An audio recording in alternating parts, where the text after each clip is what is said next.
আল্লাহর পক্ষ থেকে ডিভাইন ভালোবাসা আসবে বিয়ের পর, তখন সেখানে শুধুমাত্র স্বার্থ থাকে না, বরং কোনো কোনো ক্ষেত্রে নিজের স্বার্থ ক্ষুণ্ণ করে আমরা স্ত্রীদের স্বার্থ দেখি না?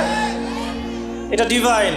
যখন আপনি রেসপন্সিবল পারসন, আপনার দায়িত্ববোধ আছে, এটা শুধু একটা যৌন সম্পর্ক না, এটা একটা ভালোবাসার দিলের সম্পর্ক, আত্মায় আত্মায় সম্পর্ক। একজন কষ্ট পেলে আরেকজনের লাগে, আরেকজন খুশি হলে আপনারও খুশি লাগে, সে বিপদে পড়লে আপনি তার পাশে থাকেন, আপনি বুঝতে পারেন যে আপনি তার দিকে সম্মানের চোখে তাকান, ভোগের চোখে তাকান না। তো এই যে প্রেম বিশেষজ্ঞ কিছু কিছু বের হয়েছে, এগুলো থেকে আমাদেরকে বের হয়ে আসতে হবে। আল্লাহ পাক তৌফিক দান করুন। ইয়াং জেনারেশনকে মহব্বত করতে হবে আল্লাহর সাথে। কার সাথে? আল্লাহর সাথে মহব্বত করেন, তার রাসূলের সাথে মহব্বত করেন, তার কিতাবের সাথে মহব্বত করেন, রাসূলের সুন্নতের সাথে মহব্বত করেন। ইনশাআল্লাহ পুরো দুনিয়া আপনার হয়ে যাবে। ইনশাআল্লাহ দুনিয়া তো কিছুই না, পরকাল পুরোটাই আপনার হয়ে যাবে ইনশাআল্লাহ।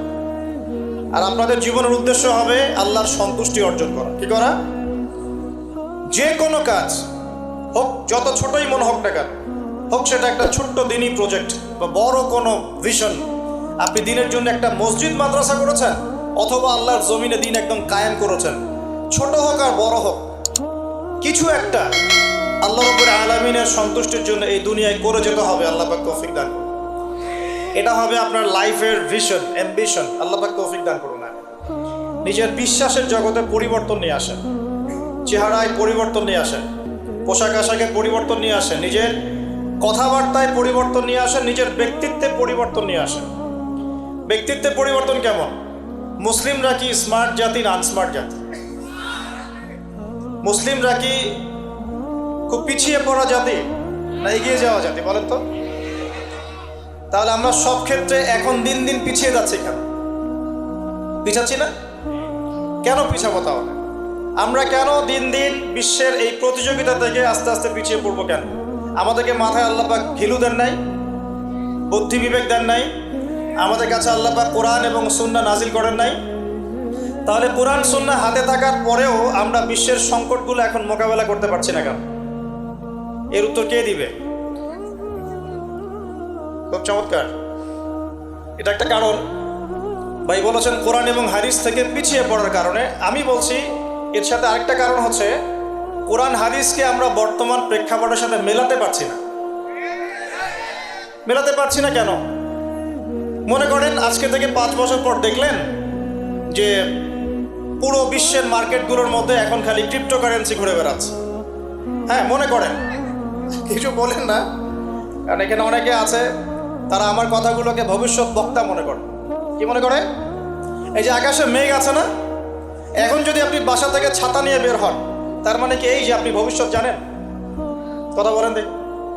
মনে করেন আসমানে মেঘ জমেছে, এখন আপনি বাসা থেকে বের হওয়ার সময় ছাতা নিয়েছেন, তার মানে কি আপনি গায়েবের খবর জানেন? তার মানে কি আপনি ভবিষ্যৎ বক্তা? নাকি আপনার দূরদর্শিতা আছে? কোনটা? ইন কেস যদি বৃষ্টি হয়ে যায়, আমার কাছে কি আছে? ছাতা। এই স্মার্টনেসটা অর্জন করা কি উচিত না?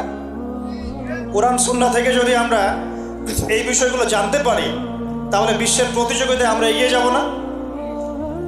মনে করেন আপনি 5 বছর পর দেখলেন যে সব কিছুই চলে যাচ্ছে, এখন ক্রিপ্টোকারেন্সি ঘোরাফেরা করছে।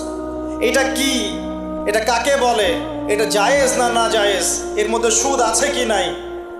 এর মধ্যে জুলুম হবে কি না? গরিবের সম্পদ এখানে আত্মসাৎ করা হবে কি না? এগুলোর সলিউশন কোরআন সুন্নায় নাই। আমরা যে বড় গলায় বলি যে কোরআন এবং সুন্নায় সমস্ত বিষয়ের সমাধান আছে, বলি না আমরা? তাহলে এই সমস্যার সমাধান কোরআনে থাকবে না? হাদিসে থাকবে না? তাহলে এখন যদি আপনি স্মার্ট হন, আপনি আগামীর জন্য পদক্ষেপ নিতে পারবেন। বুঝতে পারবেন এটা কি, এটা কেন, এটা কি জন্যে নাজিল করা হলো ওদের পক্ষ থেকে, আর কি ইহুদিদের পক্ষ থেকে। এর পিছনে ওদের ভিশন কি, ওরা কি চায়, মানব জাতির উপর কিভাবে তারা জুলুম করছে, এই প্রশ্নগুলোর উত্তর কি কোরআন সুন্নাহ আমাদেরকে দিতে পারে না?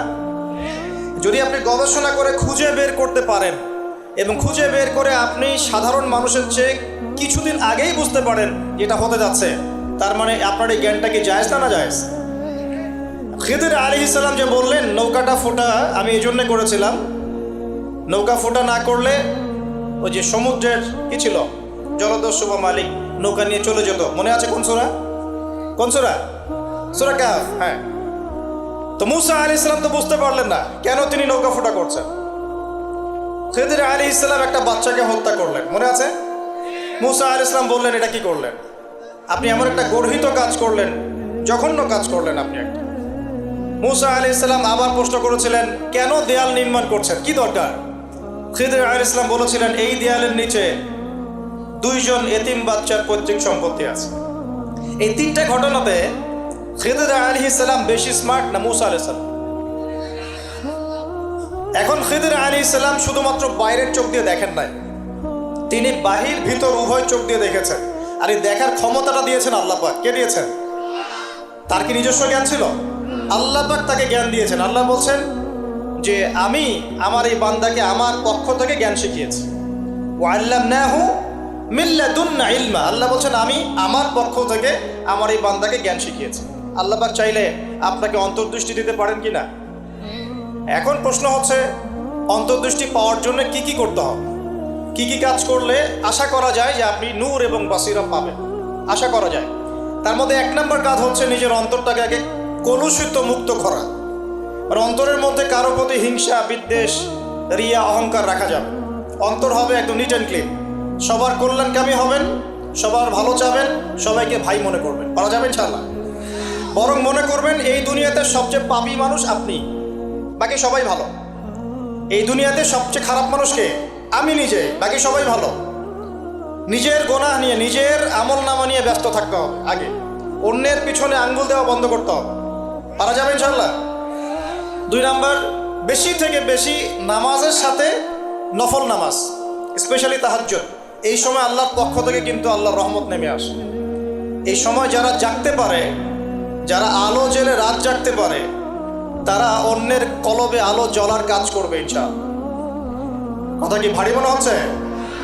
না, বলছি যে জাগতে হবে রাত, আলো জেলে রেখে, উৎসবের উৎসাহে। একটা কথা আছে না, ওই যে আমাদের সেকুলার যে কমিউনিটিগুলো আছে, ওদের সাংস্কৃতিক ডিপার্টমেন্টে এই কথাগুলো আলোচিত হয়।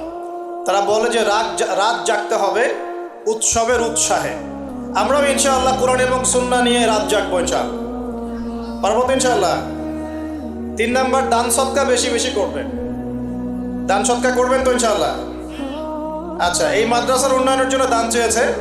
আমি আপনাদেরকে বিরক্ত করব না, ভলেন্টিয়াররা হয়তো ভিতরে ভিতরে যাবে, আপনারা চুপচাপ আলোচনা শুনতে থাকবেন আর নিজেদের মধ্য থেকে যা পারেন তাদের হাতে দিয়ে দিবেন। বিশৃঙ্খলা করবেন না, আলোচনা দিকে মনোযোগ দিতে থাকেন। 4 নাম্বার, জিকির। আল্লাহ পাকের জিকির বাড়াতে হবে। কি করতে হবে? আল্লাহর জিকির 24 ঘন্টা চলতে থাকবে। অহেতুক কথা এবং কাজ বন্ধ করবেন। অহেতুক কথা, কাজ বন্ধ।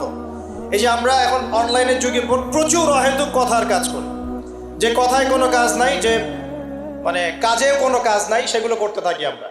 আল্লাহ পাক আমাদেরকে অহেতুক কথা এবং কাজ থেকে হেফাজত করুন বলি। আর আত্মশুদ্ধি, বলছি ভাই, আত্মশুদ্ধি অর্জন করা, আল্লাহর নূর পাওয়ার জন্য আমাকে আপনাকে প্রথমে নিজের মনটাকে পবিত্র করতে হবে। 1, 2, আমাদেরকে সলাতের পাশাপাশি নফল সলাত বাড়াতে হবে। 3 নাম্বার, দান সাদাকা বাড়াবেন বেশি বেশি। 4 নাম্বার, আল্লাহ পাকের জিকির বাড়িয়ে দেন। আল্লাহ পাক তৌফিক দান করুন। 5 নাম্বার, কোরআন তেলাওয়াত করতে হবে প্রত্যেক দিন। প্রতিদিন কমপক্ষে 1 ঘন্টা করে কোরআন তেলাওয়াত করতে হবে। রাজি আছেন ইনশাআল্লাহ? রাজি আছেন? কোরআন তেলাওয়াত করতে পারেন না কারা কারা? হাত তোলেন দেখে একটু। লজ্জার কিছু নাই, কোরআন তেলাওয়াত করতে। সুবহানাল্লাহ। আপনারা পারেন না? আচ্ছা, হাত নামান।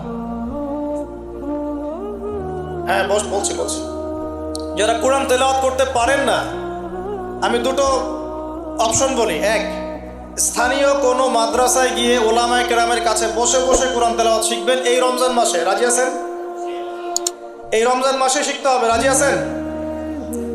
আরেকটা অপশন, অনলাইনে কোরআন শিক্ষার অনেক কোর্স চালু হয়েছে, বিভিন্ন একাডেমি কোরআন শিক্ষার কোর্স করাচ্ছে। যেটা আপনার ভালো লাগে সেখানে ভর্তি হয়ে এই রমজান মাসে কোরআন শিখবেন ইনশাআল্লাহ। রাজি আছেন? পারবেন তো ইনশাআল্লাহ? এই রমজান মাস হবে কোরআনময় মাস। কোরআনকে কেন্দ্র করে রমজান মাসটা অতিবাহিত করবেন। আল্লাহ পাক তৌফিক এনায়েত করুন। আমি আসলে এই কারণে অ্যানাউন্সমেন্ট দিতে চাচ্ছিলাম না যে এই বিশৃঙ্খলাটা সৃষ্টি হতে পারে। প্রিয় ভাইরা, আমরা কোথায় ছিলাম বলেন তো ভাই? হ্যাঁ, আত্মশুদ্ধি। কোথায় ছিলাম? আত্মশুদ্ধি অর্জনের কয়টা মাধ্যম বলেছি? 1 নাম্বার বলেন, কি বলেছে? 1 নাম্বার কি? মনের মধ্যে সমস্ত খারাপ রিপুগুলো দূর করতে হবে। পারা যাবে ইনশাল্লাহ। 2 নাম্বার বলেছি ফরজ নামাজের পাশাপাশি বেশি বেশি নফল সালাত। 3 নাম্বার দান সাদাকা করবেন। এর পাশাপাশি বলছি এতিমের মাথায় হাত বুলাবেন। এতিমের মাথায় হাত বুলাবেন। আত্মীয়তার সম্পর্ক বজায় রাখবেন। কার সন্তুষ্টির জন্য করবেন? আল্লাহ। কারো কাছে কিছু পাওয়ার আশায় করবেন না। আপনি যত বেশি এরকম সামাজিক কাজ করবেন আল্লাহর রহমত নেমে আসবে ইনশাআল্লাহ। 4 নাম্বার আল্লাহর জিকির বাড়াবেন বেশি বেশি। জিকির করার জন্য আমি একটা বই সাজেস্ট করি। বইটার নাম হলো হিসনুল মুসলিম। বইটা দেখেছেন? নাম শুনেছেন? হিসনুল মুসলিম বইটা সবাই কিনবেন। এই বইটা মুখস্থ করে ফেলা চাই। পারা যাবে ইনশাআল্লাহ। এই পকেট সাইজ পাওয়া যায়, এই পকেটে রেখে দিবেন। প্রত্যেক নামাজের পরে এখান থেকে দোয়া কালামগুলো পড়বেন। পড়তে পড়তে মুখস্থ হয়ে যাবে ইনশাআল্লাহ। এগুলোর অ্যাপস আছে, প্লে স্টোরে ঢোকেন, দেখবেন এখানে হিসনুল মুসলিম অ্যাপস আছে, নামিয়ে নেন। যেখানেই যাবেন এখান থেকে দোয়াগুলো পড়বেন। পারবেন তো ইনশাআল্লাহ?